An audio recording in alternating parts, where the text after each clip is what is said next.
What's happening, hummingbird? What's up? Hawk? What's up, Hawk? Could you at least call me Hawk today? Hawk. Yes. Feels like a subtle victory. A subtle one.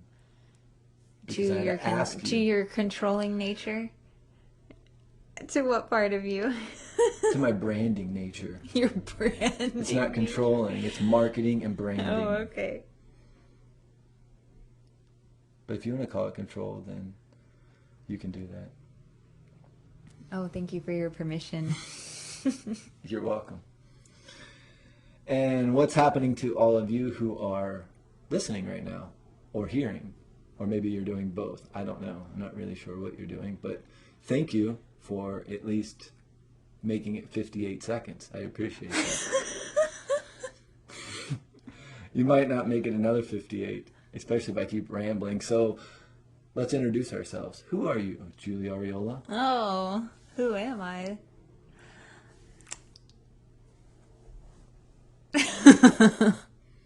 Mm-hmm. Maybe a better question would be, how do I project myself into this world? And even that feels like a huge question. And how do you project yourself into the world? Currently. Currently, I don't. Oh. Is that controlling? I don't know. But I have been a little bit reclusive as of late. But we did go out to the desert with friends, so that was not so And who are you reclusive. then? Social. Social. Let's see. I love helping people through energy healing and massage therapy. And lately I've really been enjoying delving into different parts of myself, and I've been curious as to why I do what I do or don't do things that maybe I say I want to do. That's what I'm curious about. Wow. Thank you for sharing all that. And I am Billy Perkins. And honestly, I'm going to say I'm a really interesting guy. I think I'm pretty intelligent. I'm pretty intuitive. I'm quite intuitive, actually.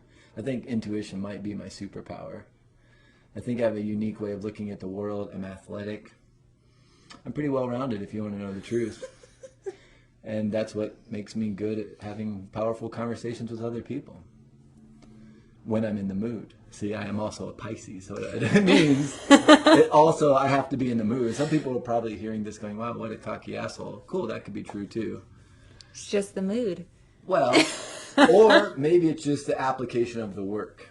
Yeah. And that's kind of what we discussed before we press record is today what we wanted to do is we wanted to explore the idea of is doing the work, and by the work, for me, I'll give a definition.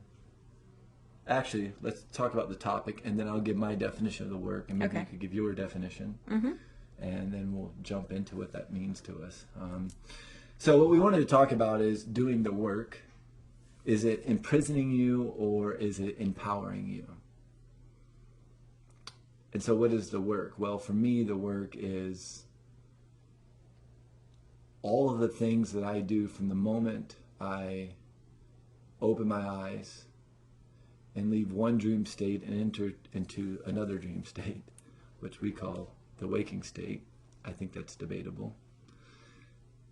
All of the stuff that I do between now and entering into that next dream state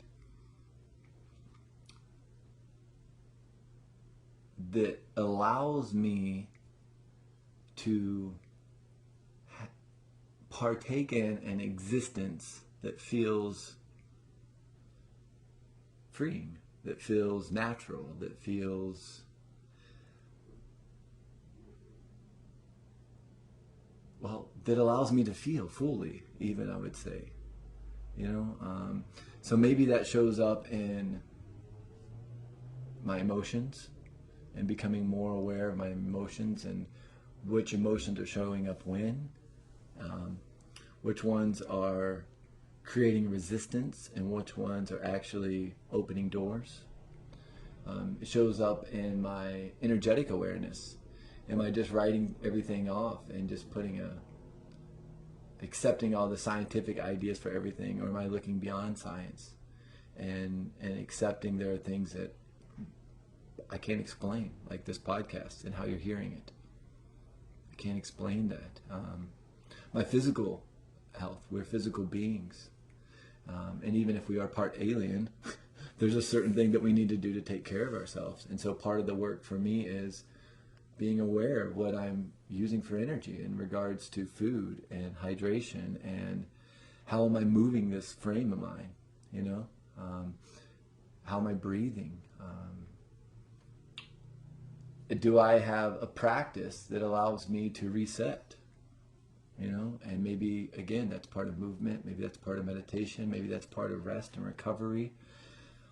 But for me, it's all a big goulash. When I think of the work, it's like just a goulash of humanity, of all the elements that go into being a human being. And I don't know that I can put those elements into a hierarchy. For me to say like, well, the emotional work and the spiritual work is more important than the physical and the nutritional work, or, the financial overrides all of it, feels wrong to me. It doesn't feel right, So for me, I kind of see these things kind of always like sort of like an atom, always kind of centering and spinning and, popping in and out of existence and showing up when something needs my attention. And so for me, the work is being an active participant in all of those different elements of being human, of being Billy. So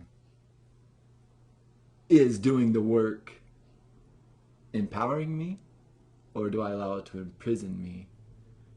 But before we jump into that and my thoughts around it, I would love to hear what your definition of the work is. I guess I heard you say everything is the work. You have good ears. Okay. I was like, okay. So, well, for me, I guess I look at the work as twofold, and that is, I do feel that I do a lot of work in my dream state, my nighttime sleeping dream state. And that is subconscious. And I just say subconscious because it's things that I don't necessarily have cognitive control over. Yet. Right. Yeah, there because, are. Sorry. Okay.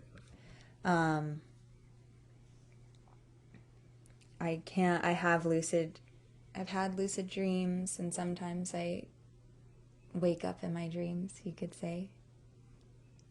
But most of the time, no. My dreams are playing out before my eyes, and they teach me a lot about myself. And my conscious work is what I learn from my subconscious. And that is, where is it that I need to put more focus, put more energy, put more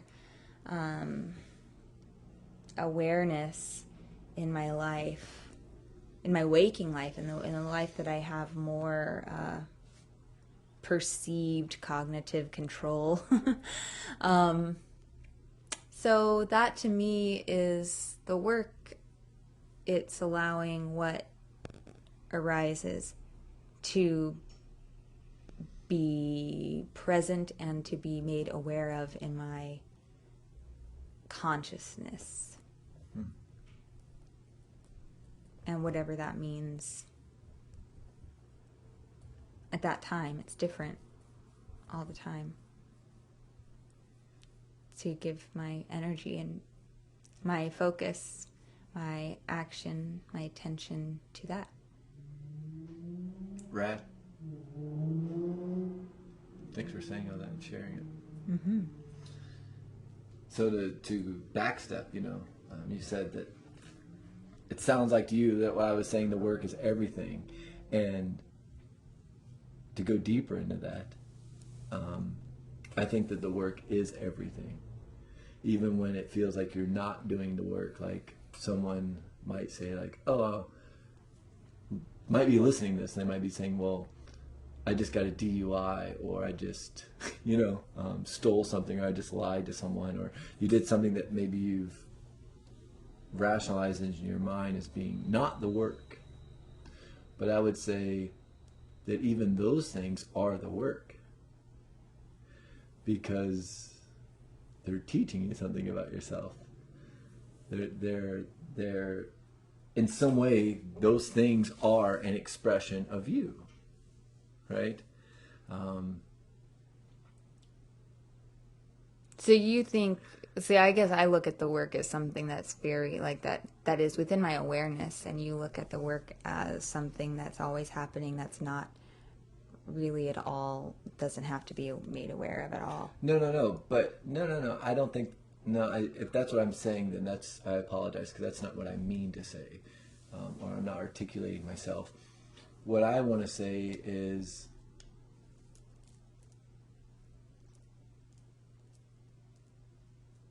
everything becomes the work when you become aware. Yeah. Right? And so someone who does certain things without awareness, are they doing the work? I would still say yes, they are. They're just not aware that they're doing the work. Whereas maybe someone like yourself and myself, who have actually created a practice around vigilant awareness, hyper awareness, if you will, when I can catch myself doing things in the act of doing things and going, oh, it's funny you're doing this right now. How is this serving you? How is this going to show up? And maybe 5 or 10 or 15 years ago, I just did with no thought. Mm-hmm. So I was doing the work at a much more unconscious, quote unquote, I hate that word, unconscious level, right? But what I was saying is the work everything, and I feel like that's a good entryway into the idea that you and I have been talking a lot about lately in our personal time off the podcast, and that is, isn't everything a part of your spiritual journey? Aren't you constantly on your spiritual journey? Mm-hmm. And so if that's the case for me, then when am I not doing the work? Yeah. Right? When am I not doing the work? One of the things that really irritates me for whatever reason, we can make a lot of stories about why it irritates me or my character flaw that allows it to irritate me, but is when people distinguish and say, well, this is more spiritual than that. Like right now I'm going on a spiritual journey, but driving to this location wasn't part of my, right? I'm going to go to the temple and I'm going to, take some ayahuasca and go on a spiritual journey. But everything that happens before and after that wasn't a part of my spiritual journey. It was somehow something else. And for me, I kind of cringe at that idea that, no, actually driving to the temple and driving home are still part of the spiritual journey. I believe that you're constantly always on your spiritual journey. Mm-hmm. Because I don't believe that we can separate ourselves in that way at all. You know? Like I said before, it's like a goulash. It's like SpaghettiOs. Once you put in the, meatballs and the Parmesan and the sauce and the noodles and the physical, emotional, mental, spiritual, financial, energetic, and it all just gets mixed in there, how are you going to separate it? Mm-hmm. Are you really ever separating it, or are you just highlighting and bringing awareness to one part more than the other? Yeah. I mean, so then it seems like calling it the work is